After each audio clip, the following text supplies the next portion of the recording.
নলবাৰীত প্ৰথমবাৰৰ বাবে দুৰ্গা পূজা সমিতিৰ মাজত শ্ৰেষ্ঠত্বৰ বঁটা। জিলাখনৰ শ্ৰেষ্ঠ 4 পূজা সমিতিলৈ আগবঢ়োৱা হ'ব বঁটা। শ্ৰেষ্ঠ পূজা সমিতিক নগদ 15,000 টকা, দ্বিতীয় শ্ৰেষ্ঠ সমিতিক নগদ 10,000 টকা, তৃতীয় শ্ৰেষ্ঠ সমিতিক 5,000 টকা, শ্ৰেষ্ঠ শৃংখলাবদ্ধ সমিতিক 3,000 টকা। শ্ৰেষ্ঠ পূজা সমিতিক নগদ ধনৰ লগতে মানপত্ৰ আৰু ট্ৰফি প্ৰদান কৰা হ'ব। নলবাৰী জিলাত প্ৰথমবাৰৰ বাবে দুৰ্গা পূজা উদযাপন কৰা পূজা সমিতিসমূহৰ মাজত এই প্ৰতিযোগিতাৰ আয়োজন কৰিছে নলবাৰীৰ অগ্ৰণী কম্পিউটাৰ ব্যৱসায়িক প্ৰতিষ্ঠান হাইটেক কম্পিউটাৰে। হাইটেক কম্পিউটাৰৰ উদ্যোগত অহা 20 অক্টোবৰত দিনজোৰা কাৰ্যসূচীৰে শাৰদ উৎসৱ উদযাপন কৰাৰ লগতে জিলাভিত্তিক দুৰ্গা পূজা উদযাপন কৰা সমিতিসমূহৰ মাজত শ্ৰেষ্ঠত্বৰ বঁটা প্ৰদান কৰা হ'ব।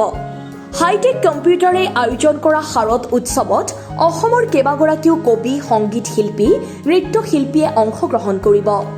লগতে শিশুৰ বিশেষ অনুষ্ঠান অনুষ্ঠিত হ'ব।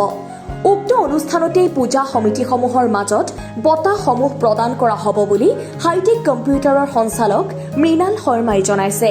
আমি এইবাৰ অক্টোবৰৰ 20 তাৰিখ আমাৰ ডিষ্ট্ৰিক্ট লাইব্ৰেৰীত জিলা পুথিভঁৰালত আমি এটা অনুষ্ঠান অনুষ্ঠিত কৰিছোঁ। অনুষ্ঠানটো হ'ল হাইটেক কম্পিউটাৰ শাৰদ উৎসৱ 2024। এই অনুষ্ঠানটোৰ জৰিয়তে আমি নলবাৰীৰ শ্ৰেষ্ঠ 3খন পূজাক 3টা পুৰস্কাৰ ঘোষণা কৰিম। তেওঁলোকৰ বিভিন্ন দিশ সামৰি আৰু ৰাইজৰ মতামত লৈ 3টা পুৰস্কাৰ ঘোষণা কৰিম। লগতে এটা শ্ৰেষ্ঠ শৃংখলাবদ্ধ পূজা বুলি এটা আমি পুৰস্কাৰ ঘোষণা কৰিম। এই শৃংখলাবদ্ধ পূজাটো হ'ব, পূজাৰ পুৰস্কাৰটো হ'ব 4 নম্বৰ পুৰস্কাৰ। বাকী 3টা পুৰস্কাৰৰ যিবিলাক পুৰস্কাৰৰ লগত আমাৰ এটা ধন ৰাখি থাকিব, লগত থাকিব কিছু মানপত্ৰ আৰু ট্ৰফি একোটা।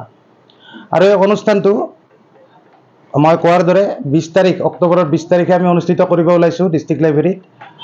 শাৰদ উৎসৱ নাম দিছোঁ অনুষ্ঠানটোত। লগতে বিভিন্ন সাংস্কৃতিক অনুষ্ঠান আদি আয়োজন কৰা হ'ব। ৰাতিপুৱা 9 বজাৰ পৰা আৰম্ভ হ'ব, ৰাতি 9 বজালৈকে। আমি ভাবিছোঁ 3 বজাৰ আশে-পাশে এই অনুষ্ঠানৰ বঁটা বিতৰণী যিটো আমাৰ কাৰ্যসূচী হ'ব সেইটো আমি আৰম্ভ কৰিম।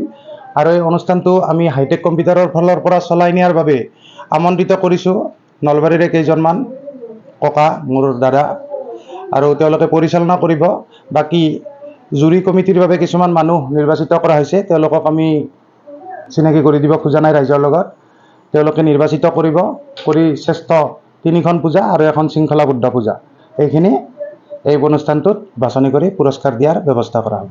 সদৌ শেষত মই এই 20 তাৰিখৰ অনুষ্ঠানটিত নলবাৰীৰ সকলো ৰাইজৰ উপস্থিতি শ্ৰদ্ধাৰে কামনা কৰিছোঁ।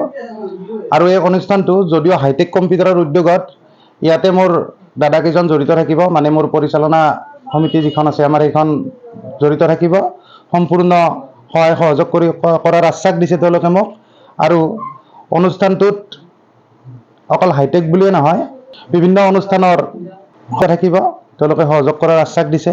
গতিকে হাইটেক কম্পিউটাৰে পুৰস্কাৰ দিয়াৰ লগতে বাকী আমাৰ কবি, অসম বিখ্যাত কবি শ্ৰী প্ৰণৱ কুমাৰ বৰ্মন দাদা থাকিব মোৰ লগত একেলগে। কৈছে তেওঁ গোটেই পৰিচালনা কাৰ্যসূচীখন বনাইছে। তেওঁ বিভিন্ন সৰু ল'ৰা ছোৱালীৰ গীত মাত আদিৰে কাৰ্যসূচীখন অধিক জীপাল কৰাৰ আশ্বাস দিছে। গতিকে এই গোটেই অনুষ্ঠানটিত আপোনালোকৰ উপস্থিতি আমি শ্ৰদ্ধাৰে কামনা কৰিলোঁ। Bureau report, Assam time. ঘৰত আনন্দ আৰু সম্পৰ্কৰ চমক বজাই ৰাখিবলৈ জৰুৰী হৈছে সকলো আনন্দময় মুহূৰ্তত মৰমৰ উপহাৰ দিয়াটো। সেইবাবে মধুশ্ৰী জুৱেলাৰ্ছে আনিছে সকলো ৰঙীন ক্ষণৰ বাবে বিশেষ গহনা। হীৰাৰে হওক, সোণৰে হওক বা ৰূপৰে হওক, শ্ৰেষ্ঠ ডিজাইনছ আৰু হলমাৰ্কযুক্ত গহনাই ৰাখে সম্পৰ্কক নিখুঁত। তেনেহ'লে আজিয়ে আনক আনন্দ মধুশ্ৰী জুৱেলাৰ্ছৰ সৈতে। যোগাযোগ কৰক 7002800341 নাইবা ভিজিট কৰক LNB ৰোড, নলবাৰী, অসম।